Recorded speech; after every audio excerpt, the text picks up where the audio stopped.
7 Lessons I Didn't Learn from Election Day by Eric Neyman, November 14, 2024.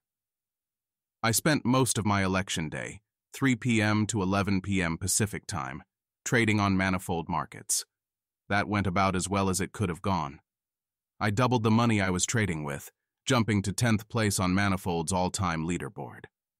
Spending my time trading instead of just nervously watching results come in also spared me emotionally. Footnote: I was in a room with 6 or so of my friends. We were all rooting for Harris, but the chatter was all about what trades we should be making.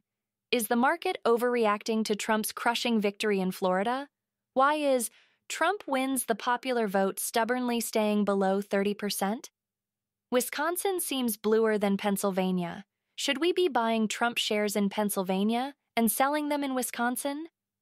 Going into Election Day, I expected that my day would be ruined if Trump won, that I would give up on trading and go cry in a corner.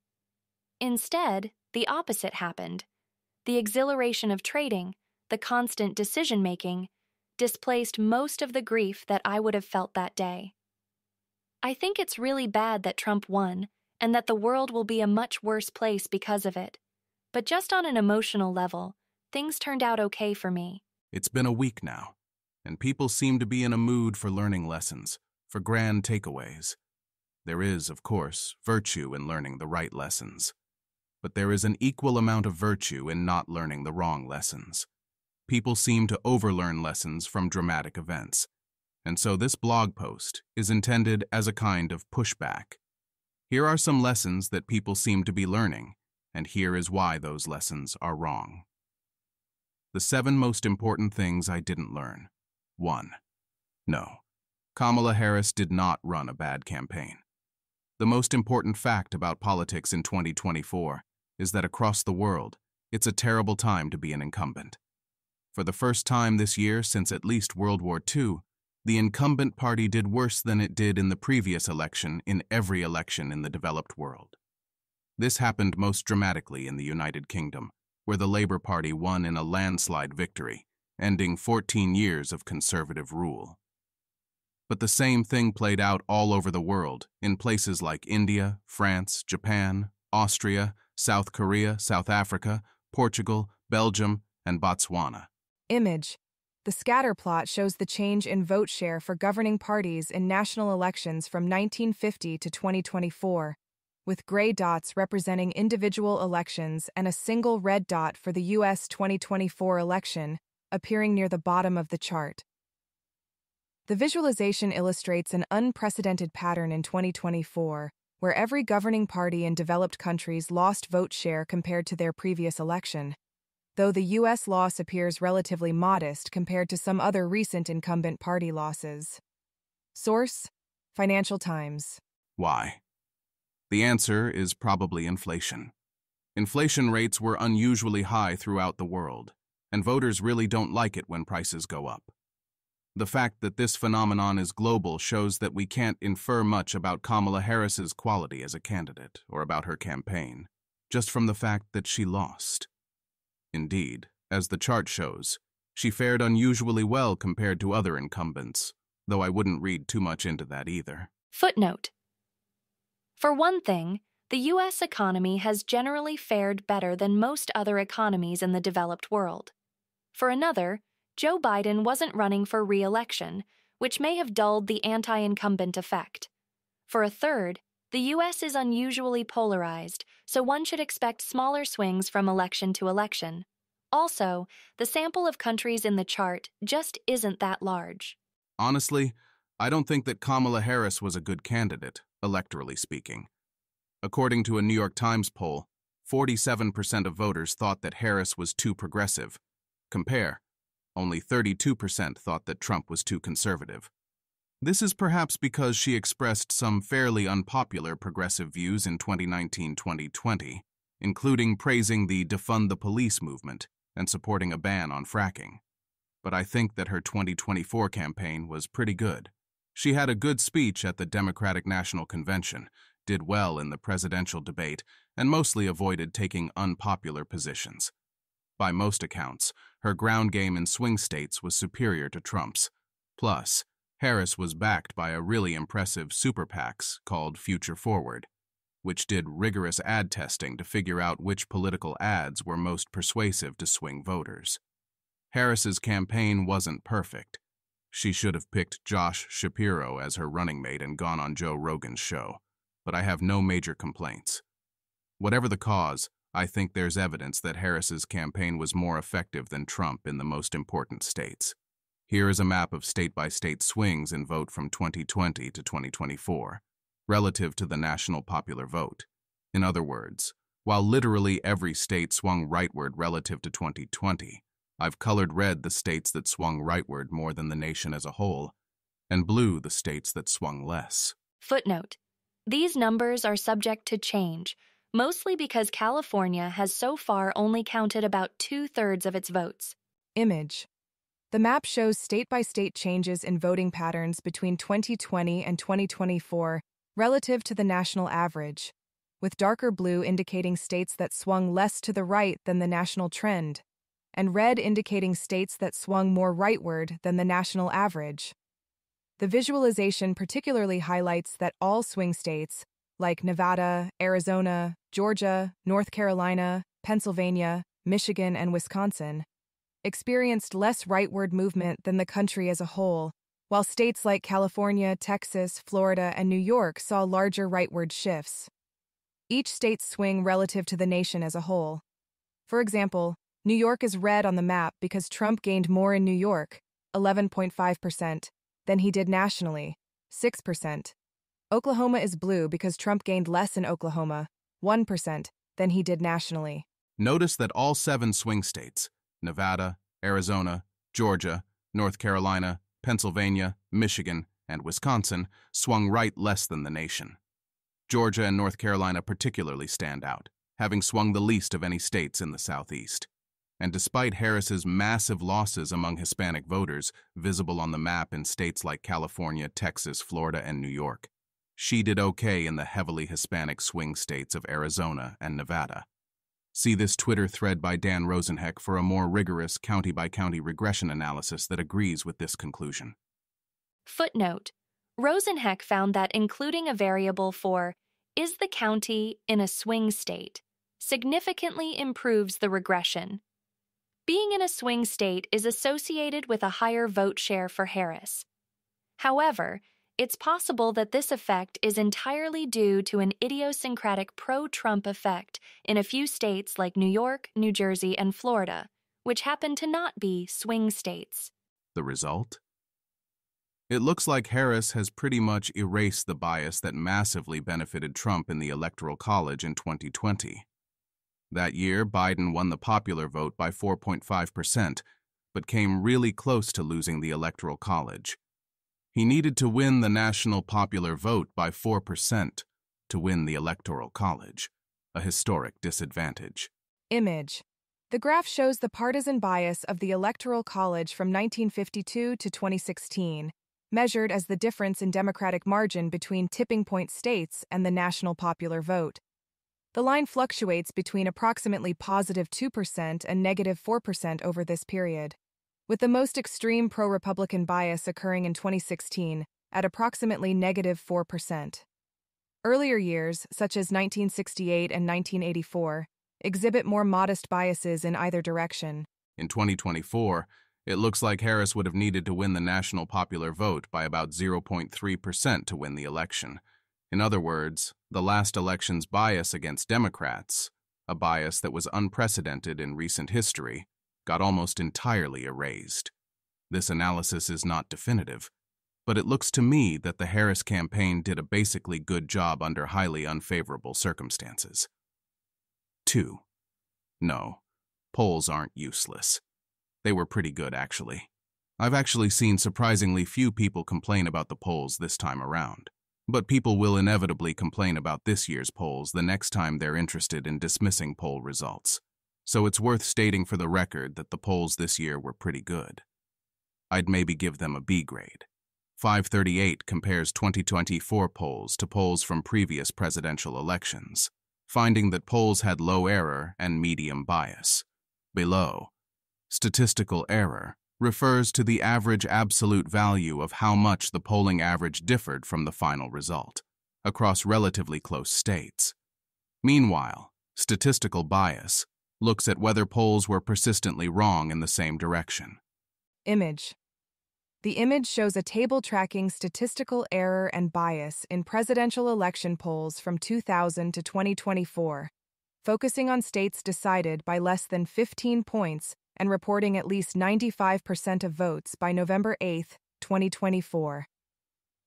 The data reveals that 2024 had the lowest statistical error at 2.94, with a Democratic bias of positive 2.7 points, which was less pronounced than the Democratic biases of positive 3.2 points in 2016 and positive 4.2 points in 2020. National polls were similarly biased.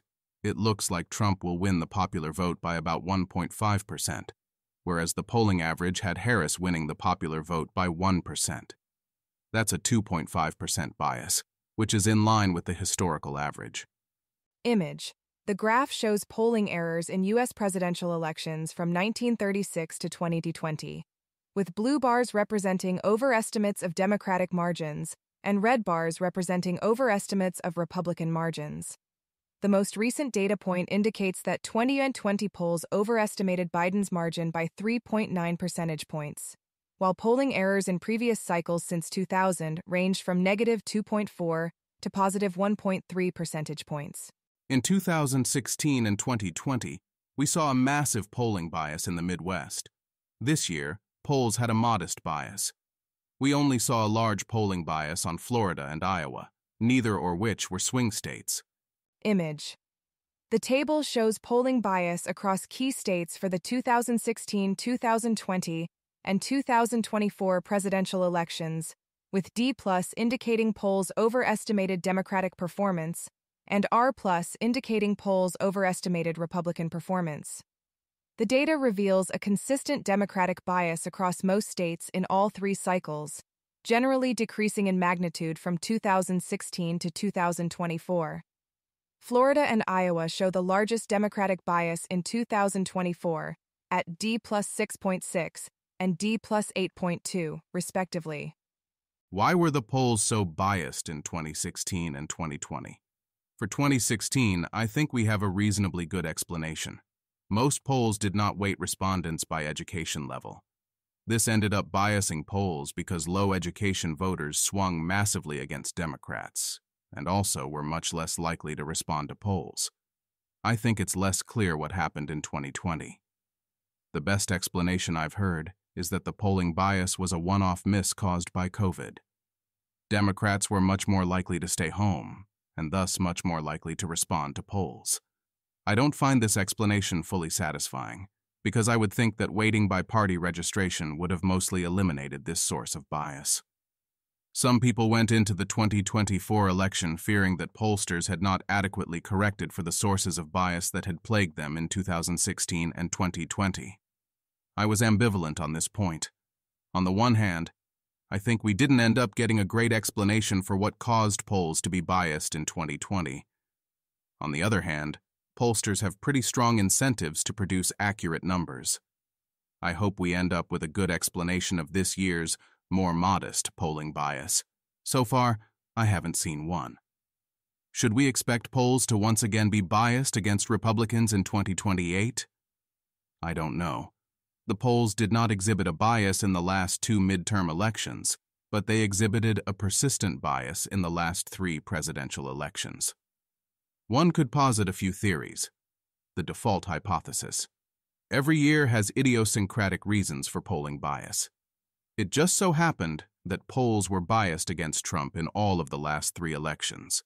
The coin happened to land heads all three times. After all, if you flip a coin 3 times, there's a 25% chance that it will land the same way every time. Under this theory, we shouldn't expect a bias in 2028. The efficient polling hypothesis. Polls have a reputational incentive to be accurate. Although they were unsuccessful at adjusting their methodologies to get rid of their Democratic bias in 2020 and 2024, in 2028 they will finally succeed in doing so. Under this theory, we shouldn't expect a bias in 2028. The Trump hypothesis. There is a Trump-specific factor that biases polls against him.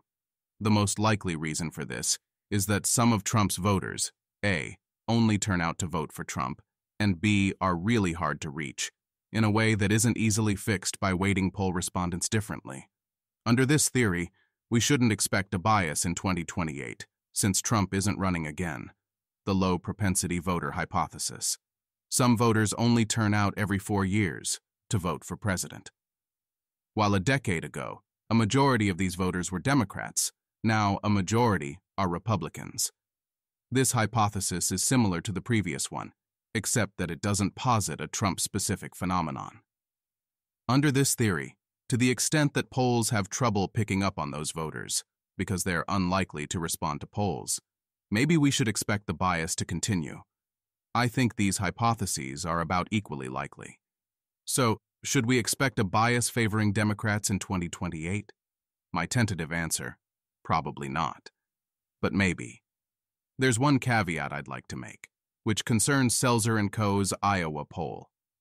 Ann Selzer is a highly regarded, see this glowing profile from 538, whose polls have been accurate again and again.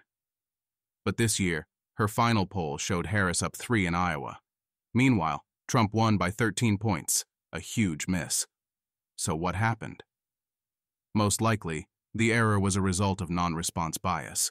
More Democrats responded to her poll than Republicans.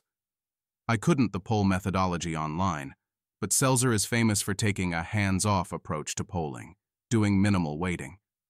According to Elliot Morris at 538, Selzer only weights by age and sex, basically meaning that she reweights respondents to ensure a correct number of men versus women and young versus middle-aged versus old respondents, but doesn't do any other weighting. This means that if Iowa has equal number of registered Democrats and registered Republicans, but Democrats are twice as likely to pick up the phone as Republicans, after controlling for age and sex, then her polls will show that twice as many Democrats as Republicans will show up to vote. Footnote. This is assuming that the Democratic respondents and Republican respondents are equally likely to end up voting. Selzer's poll is a likely voter poll, meaning that she weights respondents by how likely they are to vote. By contrast, most pollsters weight respondents by party registration or recalled vote to try to get an unbiased sample of registered voters. As far as I can tell, this sort of hands-off methodology hasn't been tenable since 2016 and won't be tenable going forward. My guess is that luck was a major factor in the accuracy of Selzer's 2016 and 2020 polls. I probably won't place too much stock on Selzer & Co.'s polls in future years, though I'm open to being persuaded otherwise. 3. No, Theo the French whale did not have edge. Theo the French whale, also known as Freddy 99999, was one of the more fun characters of the 2024 presidential election. Theo the French whale is actually a human, but in gambling speak, a whale is a gambler who wagers a really large amount of money. And that kind of whale, Theo was. About a month before the election, the prediction market site Polymarket started becoming more and more confident that Donald Trump would win the election. While Polymarket had previously been in relatively close agreement with forecast models like Nate Silver's, Trump's odds on Polymarket started going up, eventually reaching as high as 66%. Meanwhile, most forecasters thought the race was a toss-up. Traders noticed that the price increase was driven mostly by a single trader with the username Freddy9999, who was buying tens of millions of dollars of Trump shares. A different trader named Domer did some snooping and figured out that Freddy99999 was a Frenchman. The two briefly chatted before Freddy9999 got mad at Domer for disagreeing with him. You can read Domer's account of it all here. In all, Theo wagered close to $100 million on Trump winning the election. People posited many theories about Theo's motivations, but the most straightforward theory always seemed likeliest to me. Theo was betting on Trump because he thought that Trump was likely to win the election. After the election, a Wall Street Journal report, paywalled, see here for some quotes, revealed Theo's reasoning. Theo believed that polls were yet again biased against Trump, So he commissioned his own private polling that used a non-standard methodology called the neighbor method.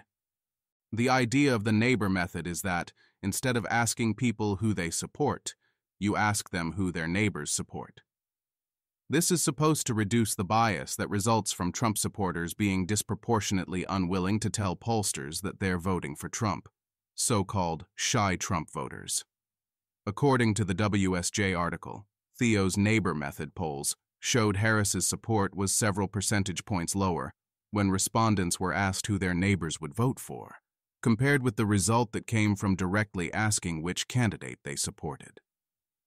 Many people saw the WSJ report as a vindication of prediction markets. Prediction market proponents argue that we should expect prediction markets to be more accurate than other forecasting methods because holders of private information are incentivized to reveal that information by betting on the markets. And in this case, Theo even did his own novel research in order to acquire private information so that he could reveal that information through his bets. A dream come true for prediction market enthusiasts. Except, as far as I can tell, the neighbor method is total nonsense. This is for a few reasons. The first reason has to do with the geographic distribution of Democrats and Republicans. Cities are very heavily Democratic, while rural areas are only moderately Republican. As a simple model, imagine that Pennsylvania is split 50-50 between Harris voters and Trump voters, and that, in particular, 25% of voters live in Philadelphia, which supports Harris 80-20. 75% of voters live in rural areas, which support Trump 60-40. If you ask people who they're voting for, 50% will say they're voting for Harris. But if you ask them who most of their neighbors are voting for, only 25% will say Harris, and 75% will say Trump. It's no wonder that Theo's neighbor polls found more support for Trump. Image. The image shows Pennsylvania divided into 4 equal districts with stick figures representing voters. 1 Philly district that's 80% Democratic, blue, and 3 rural districts that are each 60% Republican, red, illustrating how Republicans can win most districts, despite an overall 50-50 split in total votes. This is just an illustrative example. The actual distribution of voters isn't as dramatic, but the point still stands. While Trump won 51% of the two-party vote, 55% of Pennsylvanians live in counties won by Trump. This lines up with the shift of several percentage points in Theo's polls. The second reason that I don't trust the neighbor method is that people just aren't good at knowing who a majority of their neighbors are voting for. In many cases, it's obvious. If over 70% of your neighbors support one candidate or the other, you'll probably know. But if it's 55-45, you probably don't know which direction it's 55-45 in. On the other hand, I could have given you a really good idea of what percentage of voters in every neighborhood will vote for Trump. I'd look at the New York Times' extremely detailed map of the 2020 election and maybe make a minor adjustment based on polling. My guess would be within 5% of the right answer most of the time. So, the neighbor method is supposed to elicit voters' fuzzy impressions of whether most of their neighbors are voting for Trump when I could easily outpredict almost all of them. That doesn't sound like a good methodology. And the final reason is that the neighbor method's track record is short and bad. I'm aware of one serious, publicly available attempt at the neighbor method. In 2022, NPR's Planet Money asked Marist College, which does polling for NPR, to poll voters on the following question.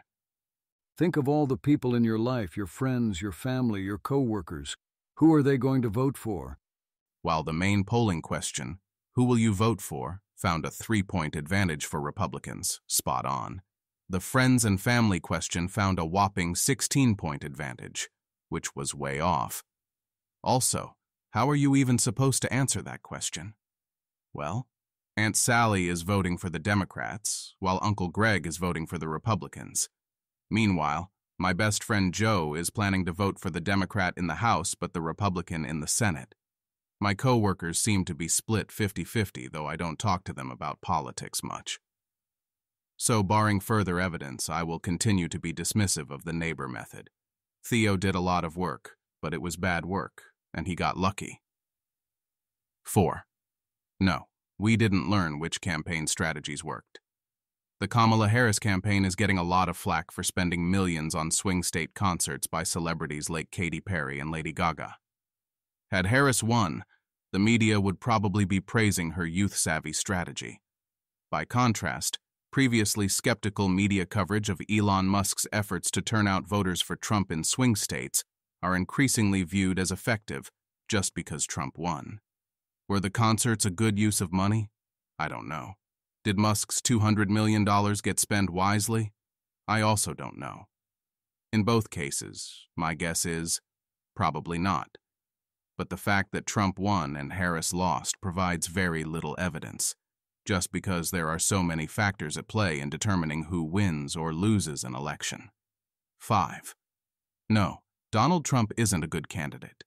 Trump has now gone 2 for 3 in presidential elections.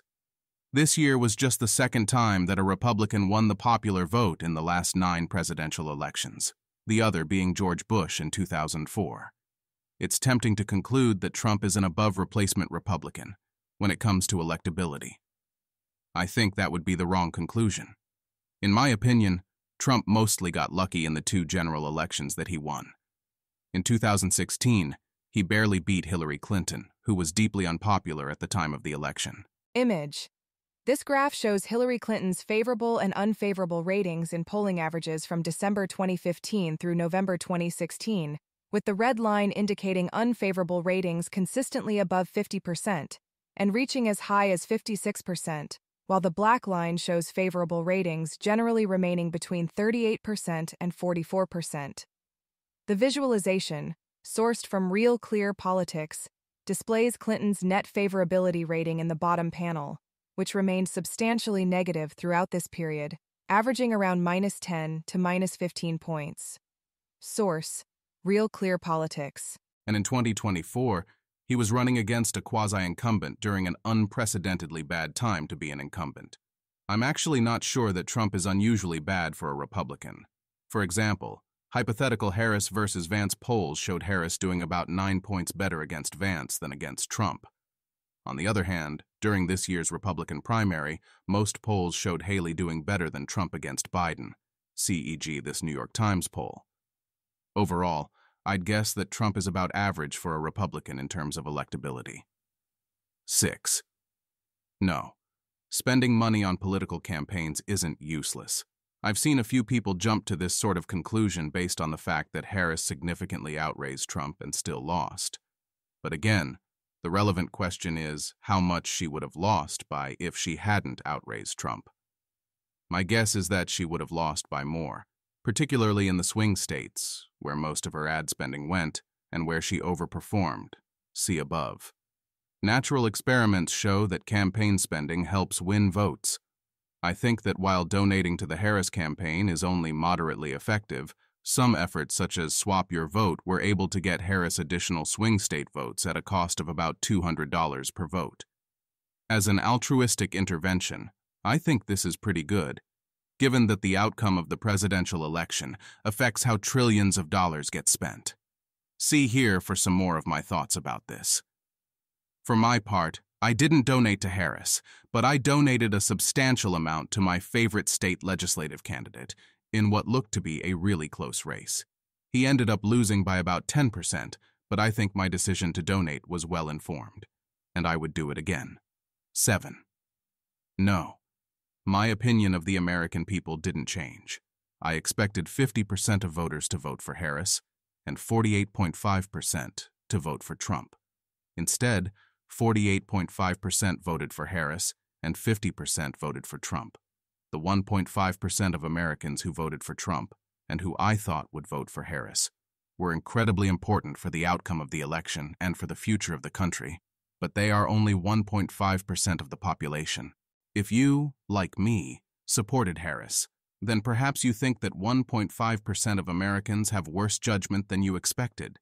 If you supported Trump, then perhaps you think that 1.5% of Americans have better judgment than you expected. So maybe Election Day should have very slightly raised or lowered your esteem of the American people, but certainly not very much. I think that instead, most of the evidence you got came earlier. In my case, it was 2015-2017, when Trump first ran for president and got elected, and then again in 2021, when his popularity didn't go down very much despite some actions by Trump, 1-2, that were really inexcusable by my lights. One thing I did learn, just for fun, I wanted to highlight the most interesting thing I did learn from election night. Foreign-born Americans shifted toward Trump. Dan Rosenheck points out a really strong relationship between the percentage of a county's population that was foreign-born and how much the county shifted toward Trump. Indeed, the R-squared is 0.51, meaning that foreign-born percentage explains 51% of the variance in how much different counties shifted toward Trump. Every 6% increase in foreign-born population was associated with a 1% increase in swing toward Trump. Footnote: could this just be an instance of the ecological fallacy? Maybe, but with a correlation this strong, I'm skeptical. See here for some more discussion. Image. The scatter plot shows a positive correlation with a slope of 0.171 and an R-squared of 51% between a county's foreign-born share of the electorate and its Republican swing from 2020 to 2024. Counties are coded by region: NYC Metro, South Central Florida, Texas-Mexico border, and other, and dot size represents votes cast.